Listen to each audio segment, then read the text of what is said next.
what the city is talking about. The news that impacts you. Welcome to the Montreal Now podcast With Aaron Rand and Natasha Hall. Welcome to another edition of The Week That Was here on the iHeartRadio Network. I'm Aaron Rand along with Natasha Hall, and this week we'll cover these stories. First, with a wide swath of the country now battling frigid temperatures, some EV owners have discovered their car batteries aren't able to handle the extreme cold. Our guest will share some important information on how to keep your EV from running out of juice. And severe strep A infections have been on the rise, with some even becoming deadly. And while you might be thinking, great, just one more thing to worry about, well, we thought it was pretty important to find out just how worried we should be. Dr. Christopher Labos explains how to know if you have strep and when it might be serious. Also, life is getting more and more expensive in Canada, right? Well, some people are deciding to pack it in and move to another country where, to put it simply, they get way more bang for their buck. Saira Peesker wrote about it for the Globe and Mail. And when you hear about one couple's new life in Portugal, yeah, it might have you thinking about making a move. But first, let's meet Kevin Ford, a man who never missed a single day of work while working at Burger King, the same restaurant for 27 years, and who, in recognition for his dedication, received what can be best described as a loot bag from his employer. But then the internet took over. Here's his story. So this next story is one of those that will absolutely put a smile on your face. So and good. We don't do enough of these stories. So when you come across something like this, it's kind of worth spending a little time on. So imagine you have a job, and in the 27 or 28 years that you have worked, you have never missed a single shift. And one day your employer decides to reward you for that, which is a nice thing to do. On your 27th anniversary. And that's exactly what happened here. But then, well, from then the story takes a very hard left turn in the best possible way. So let's find out what happened. Kevin Ford is that employee. He worked at the Burger King in Las Vegas for a little over 27 years. He's on the line right now. Kevin, how are you? I'm great. How are you? I'm doing pretty good. Listen, I don't want to give away the whole story. I'd rather you did because it's much more exciting that way. So let's start with what happened. When Burger King decided, you know what, we appreciate everything this guy has done, what did they do for you? What happened? I work for a company called HMS Host, and they run a bunch of themes, and I've been working for the Burger King theme for probably over 20 of the 27 years that I worked out at the airport. So, yeah, I work at Burger King, and my anniversary had come up, and I try to have fun at work, so I was washing dishes like we always are. And I said, is this what I get for my 27th year anniversary? I have to wash these dishes. And one of the managers I love ran and got me a piece of chocolate cake that first day, brought it over and said happy anniversary. And I loved that cake, took pictures of it and ate the cake. And then like the next day, I guess from HR, upper management, a couple other managers brought me a goodie bag and presented it to me for my 27th year anniversary. And I loved it. And they encouraged us to do videos like TikToks and IG and stuff like that to try to recruit. So I put out a video, and I thought maybe I'd get 10 or 11 clicks or something like that on it. And I forgot about it. It was like months really later. I guess somebody on Twitter at the time got a hold of it and said, is this all he gets? And I guess that people out there didn't think I was enough. So the video went viral. And that day on the way to work, it was at a couple 100,000. By the time I got to work, it was over 1 million views. And it just went wild from there. And because it was during COVID, I had on a mask. So nobody knew who I was. So they wanted to like give me a tip or reward me in some way. Their words were just enough for me. I was just happy that people enjoyed the video, but they wanted to so bad they got a hold of my daughter. And all this was, unbeknownst to me, I didn't know any of this was going on, but she wanted, I hadn't seen my grandkids for like 5 or 6 years. So she started a GoFundMe with somebody and trying to get $200. And it just kept going and going and going. Yeah. And it went viral.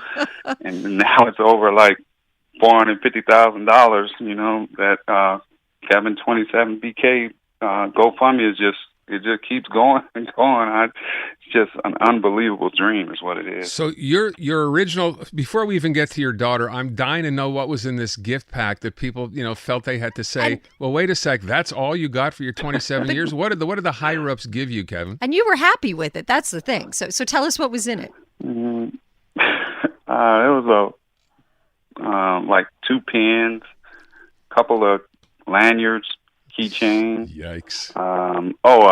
A nice cup from Starbucks, glass cup. I like that. And, I think 2 pens, some Reese's Pieces, a back thing of Reese's Pieces, and 2 lifesavers. And you're like, hey, this is pretty pretty nice. I gave away nice. those pens. Yeah. And so I gave away those pens. I think I ate some of those lifesavers, though. Yeah, there well, you good go. for you. Good. And you post this video, and then, like you said, everything starts to unfold from then. Kevin, how has this changed your life? I'm hoping you went to go visit your grandchildren. Yeah, and as soon as I could, I flew out there and I spent Christmas with them and spent time with them. And the Today Show out here flew me out to New York, and I was on the Today Show, and that's when I very first had seen my grandkids. They brought them out, and I seen them. It was the first time I'd seen them in over 4 years. Wow. And it's totally changed my life. It had happened at a time in my life where I was like in the middle of a divorce, and I was depressed, and I was very, very low. So I tell the people I try to on the comments, because I can barely read the comments that they say that I inspire them and thank you, and I start crying. I start reading those comments, but I tell them as many as I can that they changed my life. They saved me, and they really did. They saved my life. Listen, $450,000 later for what originally was an ask for about $200 just so you could go see your grandkids. What are you going to do? What has changed? I'm guessing you haven't quit your job. No, I haven't quit. The only day I've even missed since then was when they flew me out to the Today Show. I still haven't missed any days. I'm probably going to retire at 30 or 35 years, hopefully.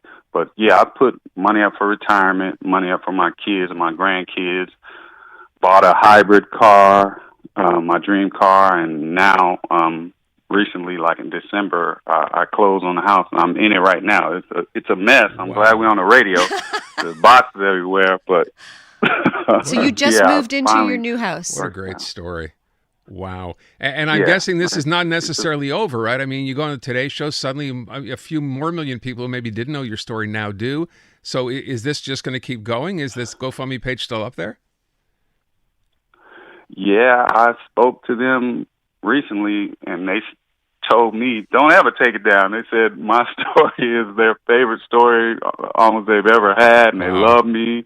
And it's just a beautiful all-world story. It's just something that everybody can relate to.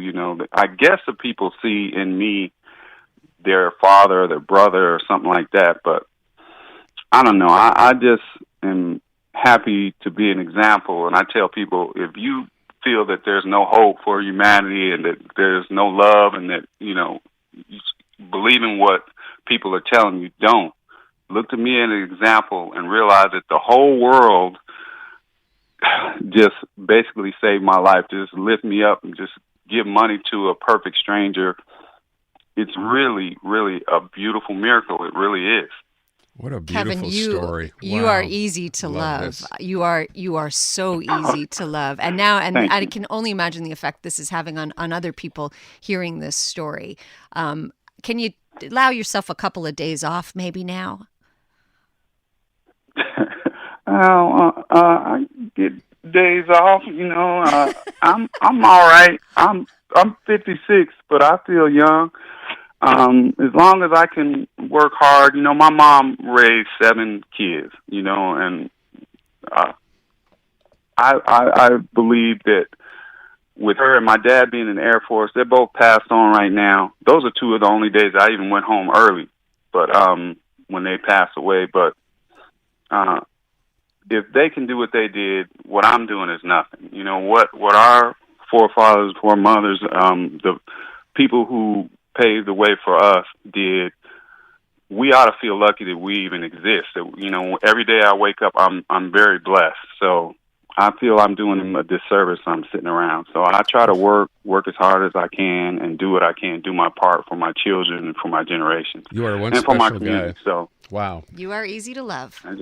Hey, Kevin, we want to first of all, want to congratulate you for your, time spent, working, for your work ethic and how it eventually paid off in a way you never could have imagined. And it's such a nice story, and it's such a great ending, and it's not even over yet.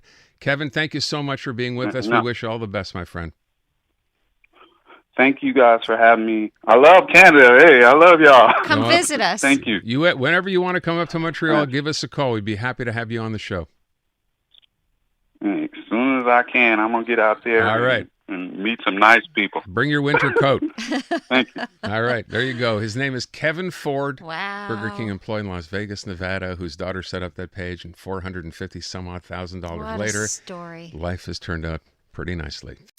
Informative, interactive, and always interesting. This is Montreal Now with Aaron Rand and Natasha Hall. With a wide swath of the country now battling frigid temperatures, some EV owners have discovered their car batteries aren't able to handle the extreme cold. Our guest will share some important information on how to keep your EV from running out of juice. Electric car owners, EV owners, are finding out that batteries in these cars are affected by really cold temperatures. Something you don't think of most of the rest of the year because it doesn't get that cold. But guess what? When it does, your car is not happy, your EV. And the worst part of this was, when you find a charging station, and you have to find, they're not everywhere, right? But when you find one, what happened was EV owners would get there and discover there's already 10 cars in front of them wanting to do the exact same thing. Their cars would die in the parking lot where the chargers were. And it's been a lovely time to be a tow truck operator in those parts of the world. But as I said, we're going to have this happen here at some point during the winter. You probably should be prepared. So we thought we'd try to provide a little bit of help. Bill Klehm is chairman and CEO of eBliss Global. They're an e-mobility company. First of all, thanks for being with us, Mr. Klehm. And let's deal with this problem. It is going to be an issue in freezing cold weather in the winter if you drive an EV. So what should you know? So first of all, thanks very much. And Bill's fine. So appreciate the opportunity to talk to you. Listen, as a EV owner myself, and I'm in Austin, Texas, and yesterday in Austin, Texas, it was 15 degrees Fahrenheit, which is very cold for Austin, Texas. And I can tell you, even my EV at 15 degrees, you can definitely watch the range be limited. Oh. So there's a few things EV owners should know. One, it is the time to make sure that the car, so let me just reverse just for a second. As you think about new technology coming out into the marketplace, one of the things that happens with new technology is there's new things for people to experience. Range anxiety and charge anxiety, I have it, and I've been in the auto industry for 35 years, so I get it, so I do understand it. But in cold and hot extreme temperatures, it is even more pronounced when these things come about. So one of the things people should do is, first and foremost, keep their car in the garage if they can, because the garage will give you, on the Fahrenheit scale, 10 to 15 degrees improved, which will be materially helpful for the vehicle. Second thing, it is not the time to let the vehicle go all the way down in charge, and it is the time to top up the vehicle and keep it close to being at a full charge. Because one, batteries just do not like to be charged when they're what's called cold soaked. So when the whole vehicle gets completely down to a sub-zero range, those batteries do not like to be charged, and the charge rate actually slows because the manufacturers know. So again, in these kinds of extreme temperatures, first and foremost, keep the car as warm as possible. Secondly, don't let the car drop to sub 40, 50% on charge rate. So keep that vehicle much more charged as you would normally keep it. And then, quite honestly, you just got to pay attention. Manufacturers have very specific instructions. Now is the time for the owner to read those manuals and get what the manufacturer recommends in these cold conditions. There's a lot of online resources for them. And by the way, this problem is happens, right? I remember being in Winnipeg as a kid, and it was very, very cold, and we had to plug in our gas cars because the oil would freeze. Right. So similar things I think are prudent today. Keep the car warm. Don't let it go undercharge. And then, quite honestly, read the manufacturer's recommendations. To your first point about keep it in the garage, I'm sure a lot of people were. I would if I could. I had a garage. There are yeah. too many. Agreed. There are plenty of people out here who obviously have to leave their cars out overnight when it gets really cold. If you're one of them, how does this change things? What do you do then when you first start your car? I know with a gas-powered car, you can pre-warm your car, right? You could start it and then get into a warm car. You can't do that? I know you can remotely start a Tesla, for example. Does that help? Yeah, well, absolutely. So that will definitely help. Again, if you really want to be detailed, if it's going to be that cold, I probably would go out and maybe even start it a couple times and keep the thing so it doesn't cold soak, because that's really when the vehicle becomes a problem. Again, similar to my explanation on Winnipeg, when those cars get completely cold and you're a diesel truck, you can't start those cars. You got to wait till that block heater comes in and warms them up. So again, there is no easy answer to these things. This is a brand new technology in energy storage. I would tell you the manufacturers to some degree are still learning. Lots of testing goes into these things to try and anticipate what customers' experiences are going to be. But honestly, it's brand new, right? It's a whole new system, and they're still learning. As I said, if you can't keep it inside, completely understand that. I would do the best you can at reminding yourself to go out and give it a quick start, let it warm up, and then go back inside. That will help. I know we're talking about the batteries here, but I find myself wondering if better chargers could be developed, or if that would make any difference. Yeah, you're going to get me started on that, aren't you? Uh-oh. Sorry, Bill. So as you look at charging infrastructure across North America, and I'm going to equate Canada and the U.S. to being about the same position, charging infrastructure, quite frankly, is very limited around what consumers truly need. It is a very big problem because the chargers that are out there, even when there's enough of them, the example that was made at the opening comments, these people are standing in line to be able to get these things charged, and it takes a long time. It takes even longer in the cold. So the charging infrastructure across North America is not adequate. There's 50 new electric models coming out over the next 12 months from various manufacturers, and that's before the onslaught of the Chinese vehicles. Electric starts in 2025.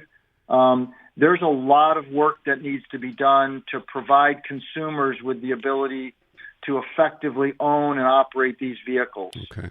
I will ask you before we run out of time. We've covered what to do, of course, overnight. And I told you, I saw those videos of cars trying to get a charge. Terrible. Just being towed one after another, dying, waiting to get a charge. But that's infrastructure. I get that. Let's say you're actually out there driving in this weather and you have a bit of a commute. You're traveling 30, 40, 50 miles, whatever. While you're driving, is there something you can do to extend that battery? Like an airport mode kind of thing that you do, airplane mode that you do for your phone. Sure. Yeah. Right. So the things that drain your battery the fastest are air conditioning and heating, and those are creature comforts that we all enjoy. Right. So there's on your dashboard and in all of these cars, there's a little application you can pull up that shows you what accessories are actually draining the battery on the car, and you can flip those off. Oh. So you can do that. Again, it may get a little chilly inside the car if you turn the heater. Heater's a big one. Air conditioning's a big one. Those are big loads on the battery that are incremental. But the other thing I would say is if you're having to drive those distances, plan ahead, find a place to stop, top up your vehicle. Don't be afraid to do preventive charging rather than waiting until you're in that environment. And I have been there where you pull up to that charging station. You know what? It was 105 degrees Fahrenheit here. I've been driving for several hours, went to a charging station, and they were filled, and I was panicked, quite frankly. So I would just make sure that your listeners understand, keep that darn thing above 50% charged. There's some good tips for you when we get. It's not a matter of if, it's when we get to see that kind of weather here in Montreal. Bill, we thank you so much. Appreciate the time today. Thank you very much You for bet. the opportunity. You guys have a great day. You too. Bill Klehm. The company is called eBliss Global, and I thought some good tips in there. Yeah, I thought so too. I tell that story and it's a few years ago, driving to work one day where we are right now, and we saw a guy in a red Tesla, and we were in a traffic jam, and I was kind of, hey, you have a Tesla. It was kind of new at the time. And we were talking about it. It was the middle of winter, and he said he 3 times or 4 times driving from St. Bruno, that his car had just basically died, and he needed to have it towed because his battery had drained. Now I know it's probably better now, gets better and better. but yes, still, there's the stories. It's the stress. What did Bill refer to it to as anxiety? Battery. He said charging anxiety or something. There was a term he actually and that's used. what it is. It's not like there's chargers on every corner. We're not even close to that yet. So just keep that in mind. Don't wait for it to get all the way down. Informative, Interactive, and always interesting. This is Montreal Now with Aaron Rand and Natasha Hall. Severe strep A infections have been on the rise, with some even becoming deadly. And while you might be thinking, great, just one more thing to worry about, well, we thought it was pretty important to find out just how worried we should be. Dr. Christopher Labos explains how to know if you have strep and when it might be serious. All right, listen, the next story, again, this is one of those stories that you think to yourself just when you thought it was safe, and now don't forget about, but I mean, we know we're dealing with COVID, we know we're dealing with flu, RSV seems to have kind of worked its way down a little bit, but now all of a sudden strep. Now, I should point out, strep is nothing new, right? No. Strep's been around for the longest time, but it's the fact now that some of what's happening, strep infections are becoming extremely serious, especially for kids, to the point where we've actually had some deaths from this Quite now. a few, sadly. Yeah. So Chris Labos, cardiologist with a degree in epidemiology, who you can hear, by the way, Sunday mornings at 8:10 here on CJAD, is on the line now. So Dr. Labos, let's start with the fact that, as I said, strep, nothing new. Why have we seen this deadly turn, or how? What's happening? Right. So here's the thing. As you correctly pointed out, strep infections caused strep throat are usually mild, but there are forms of invasive streptococcus infections where the infection just becomes more severe. It enters into the bloodstream. It goes deep into the tissues. And so it can cause things like necrotizing fasciitis or scarlet fever or toxic shock syndrome or even meningitis. We tend not to see these things as much as we once did, earlier in the 20th century, because in the post-antibiotic era, most bacterial infections can be treated and controlled fairly easily. It's just that for the past couple of years, there have been more strep infections out there. And when you have more strep infections, just numerically, you will end up seeing more severe cases. And that's why there have been more severe strep infections, not just in Canada, but actually around the world. But what's going wrong here where it gets to a point where it's deadly? That's what's kind of blowing my mind in this. You would think you would be able to identify, okay, this is what's happening. Let's treat it. Let's make sure everybody's okay. Well, yeah, so there's a couple of things that are going on here. So first of all, right now, you do tend to see more strep infections in the winter, so it's not surprising that there would have been more cases in the past couple of months because this is when strep circulates like all other infections. The other thing, though, is that a lot of strep infections are what are called secondary infections. So you get a viral infection first, and then you get a secondary bacterial infection afterwards. And you used to see this a lot with chickenpox. Kids would get chickenpox, and then they would get secondary strep infections after that when the strep would infect the open wounds from the chickenpox sores. We don't see as much chickenpox anymore because we have a vaccine now, obviously. But you would also see strep after cases of influenza because it would irritate the lining of the airways, and so you would get a secondary strep throat as a consequence of that. So now you have not just a lot of circulating influenza, but also a lot of circulating RSV, a lot of circulating COVID. And so all of those things together has meant that for the past couple of years, there have been more outbreaks of strep, and that's why the numbers are higher now than they were pre-pandemic. Add on to all of that the fact that it's harder for people to access the healthcare system. A lot of people don't have a family doctor.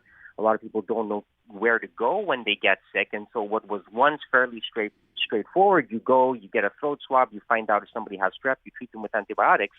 Now, one assumes that to some degree, a lot of these infections are being diagnosed later, and that is increasing the risk that some of them are progressing to more severe forms. Okay, can I ask, and so if you're a parent, because we're talking about children here, becoming especially severe strep for them, what are symptoms you should be looking out for here?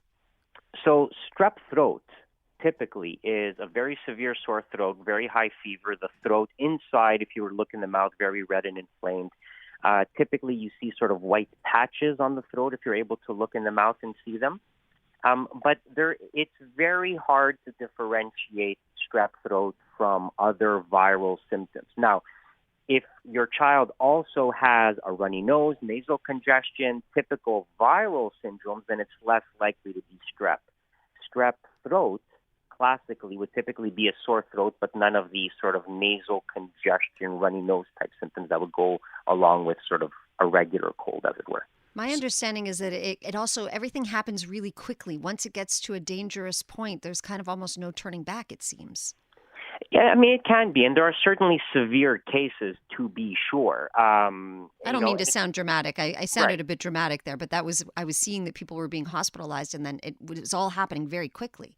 Well, and it can, right? And if you think back to cases of necrotizing fasciitis, flesh-eating disease, that progresses very quickly. Now, again, most people who get a strep infection, even if it's a skin infection, it will remain superficial. They will not get a deep infection. And so it's very hard to predict who's going to get a severe form of this or not. In general, the usual things apply. If you're at the extremes of age, if you have pre-existing medical problems, you're obviously going to be at higher risk for a more severe course. But some people, just for genetics or unclear reasons, they tend to have more severe disease than others. And this is a very sort of hard thing to predict. The one thing that is under your control, though, is that if you can start antibiotic therapy early, it's much less likely that it will progress to a more severe form because you are actually treating the infection. That is the one advantage of bacterial infections over viral infections. We can treat them much more easily with antibiotics that will essentially wipe them out. I want to ask, we're out of time, Chris. I just want to ask one last thing, and that is just if your child develops just a sore throat in and of itself, that is not reason to end up going to a hospital. No, and I mean, but if they were in a daycare where there were other strep infections, then that's at least a reason to go get a swab for strep throat, and you can actually book those on Click Santé. There's a special button where you can organize those. All right, there you go. And you go to the hospital when it's persisting and there's a fever and runny nose, a bunch of the symptoms. If things are getting worse rather than getting better, then that's a sign that it's probably a more severe infection, and you probably do want to then seek medical care. Dr. Chris Labos, you can hear him every Sunday morning, 8:10 here on CJAD 800. Chris, thanks so much. Appreciate it. My pleasure. Informative. Interactive. And always interesting. This is Montreal Now with Aaron Rand and Natasha Hall.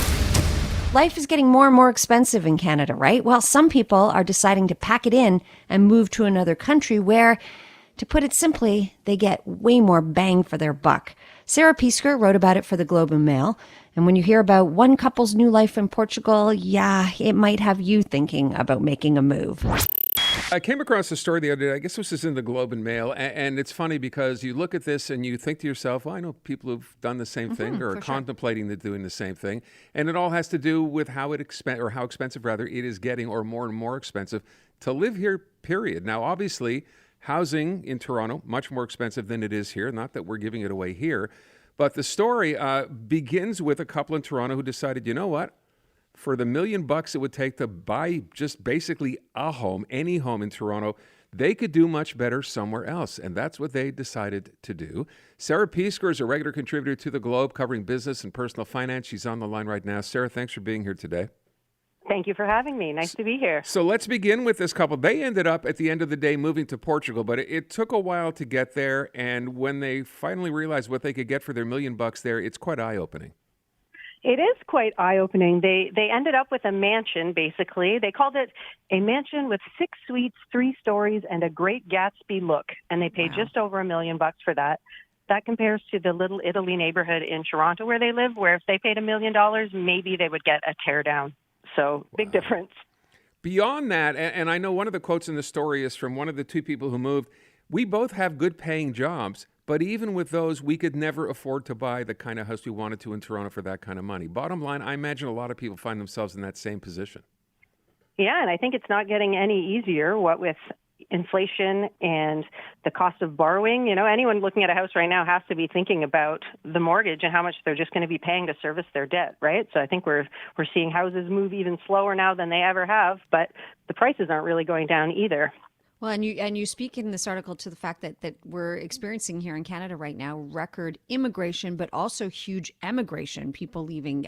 Those numbers were pretty staggering. I think it was over 35,000 people in the last year.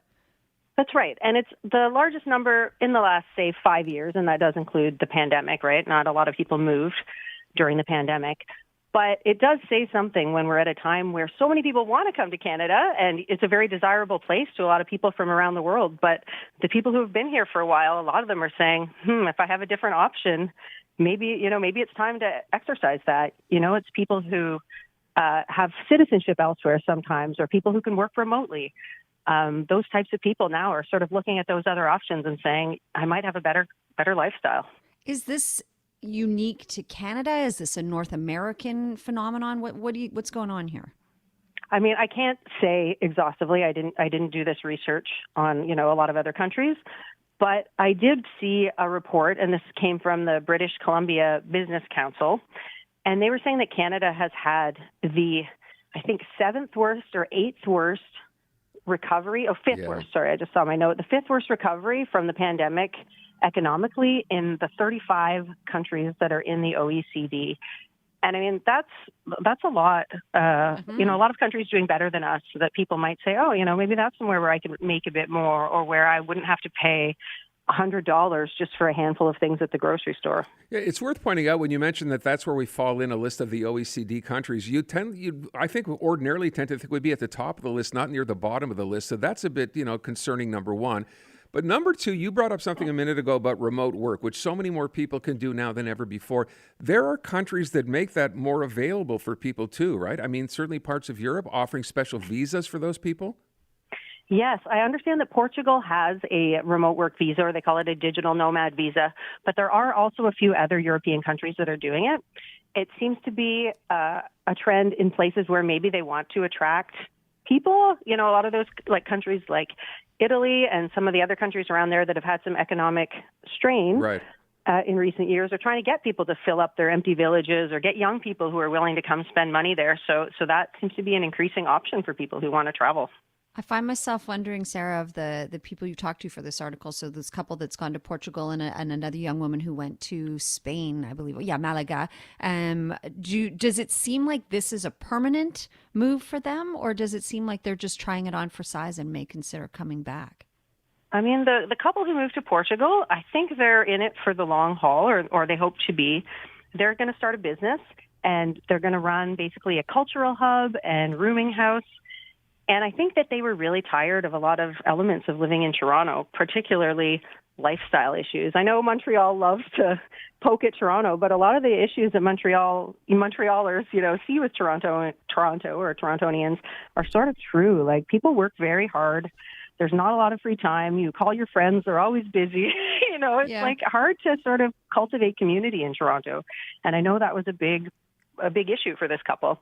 The other couple, on the other hand, they're going to go to Spain for a year, see how it goes, and then, they can reevaluate. So with respect to that, I read, and I'd never heard of this thing before, this guy on TikTok, what's he called, Millennial Moron, because one of the big concerns, I would imagine, if you're getting up to move somewhere across, the world, is how do you know where you're going, what's out there? You have to do a little bit of homework. What does he do? I mean, what he does is some pretty funny comparisons, actually, of homes in Toronto versus homes you could get in Europe. They're almost all castles. He'll show in the Europe side. In the Toronto side, usually they're like a shed off an alley that is falling apart. And often they cost the same thing. Wow. It's sort of sad. And if you watch enough of them, it can really wear you down, I think. It really, really shows clearly how bad the situation is for people who are trying to afford homes in Toronto. And is it mainly, are we talking urban areas, or are we talking people going from major cities like Toronto to smaller cities in European destinations? I mean, the places people are moving do seem to be a bit smaller. I know the couple who moved to Portugal said that they already felt like they'd been priced out of Lisbon. But I did hear from other people since I wrote the article. The article got something like 500 comments, wow, which is quite a few. Yeah. And I got a lot of emails as well from people, and Twitter messages and all kinds of things like that from many other people who are doing the same thing or thinking of doing the same thing. And, people are moving to all kinds of European cities. Europe and Mexico both seem to be really popular, either destinations or like dream destinations for people who are thinking about it. Did you see a comment? I mean, that's a lot of comments. Did you see any kind of a common thread in those comments? I couldn't read them all, so okay, fair enough. That's a caveat. That's quite a few. But most people seem to really be concerned with where we are in terms of cost of living. It seems like it touches everyone in some way right now. Agreed. So I just got a message as we're talking from our friend David saying Portugal, for example, he says, and I've not heard this before, you move to Portugal now, 10 years, no income tax if you move. No way. Had you heard that? A special income tax deal. I didn't hear no income tax, but I did hear you can lock in a really low rate. That's what the couple who was moving there were telling me, that they could lock in this special rate, and it was for people who are coming home. And the person who contacted you could be talking about something different. But I know for this, one of the members of the couple was from Portugal. And so this particular tax rate was trying to lure people who had left to come back. I see. Okay. So does it have you thinking anything, about a relocation perhaps? Oh my gosh. I have spent I have spent a lot of time. I don't know what that was. Yeah, I've spent a lot of time in Mexico over the years. And I know I think of it now. Because you mentioned Mexico is one of the more popular sites for Canadians to go to. How are you doing your homework, your research on this? What are you doing? Going to Mexico? Yeah, I mean, for sure. I'm definitely got another Mexican trip in the plans. But I think it's sort of fun to just go spend, actually some time in a place, right? Not just for 2 days or 3 days. You got to go spend a bit of time and really see if that's somewhere that you can see yourself. Well, look, as we said at the beginning, there are probably more. We know that more and more Canadians considering this now because of the fact that it's as expensive to live here as it is. I will point out one other thing, and I didn't know this till I read your piece. If you're waiting for things to get better here, we talk about interest rates falling or mortgage rates eventually coming down. From what you wrote here, don't expect a change in living standards to go down until 2027. That's the prognostication made here by the government or by the government agency? Well, it was made by, I think, the BC Business Council in their interpretation of government projections and data. But yeah, they're saying that things might not get better until at least 2027. And we're already right now making less money comparatively than we did before the pandemic. And to see that stretch out for another several years, it's going to be hard for a lot of people. Yeah, and you also point out we're one of the few countries doing that as well, right? Making less money now than before the pandemic. Most are not. Isn't it depressing? Yeah. Thank you very much. Happy note. Thanks for the depressing story on a Friday afternoon. All right. Oh, I'm a bundle of joy. Wow, Glad to be here. Sarah, thank you so Great much. article. We appreciate your time. Have a great day. See you too. Saira Peesker over at the Globe and Mail. If you want to read that piece, she's. She breaks it. Look, at the end of the day, you been to Portugal ever? So no, but I told you my parents are heading there. My dad. Portugal and is beautiful. We've been there a couple of times. It is absolutely. Always wanted to go. It's one of the best driving countries. Not that matters very much. That I've ever been to in Europe. It's easy. The weather's great. My mom says of all her travels, Portugal's her favorite place she's ever been in terms of people, environment, food, and the cost. Up there on mine too. Yeah. Just saying. Informative. Interactive. And always interesting. This is Montreal Now with Aaron Rand and Natasha Hall. That wraps up another edition of The Week That Was here on the iHeartRadio Network. I'm Aaron Rand along with Natasha Hall, and we will see you next week. Have a great week. This has been the Montreal Now podcast with Aaron Rand and Natasha Hall. Listen live on your radio weekday afternoons from 2 to 6 on CJAD 800 or through the iHeartRadio app.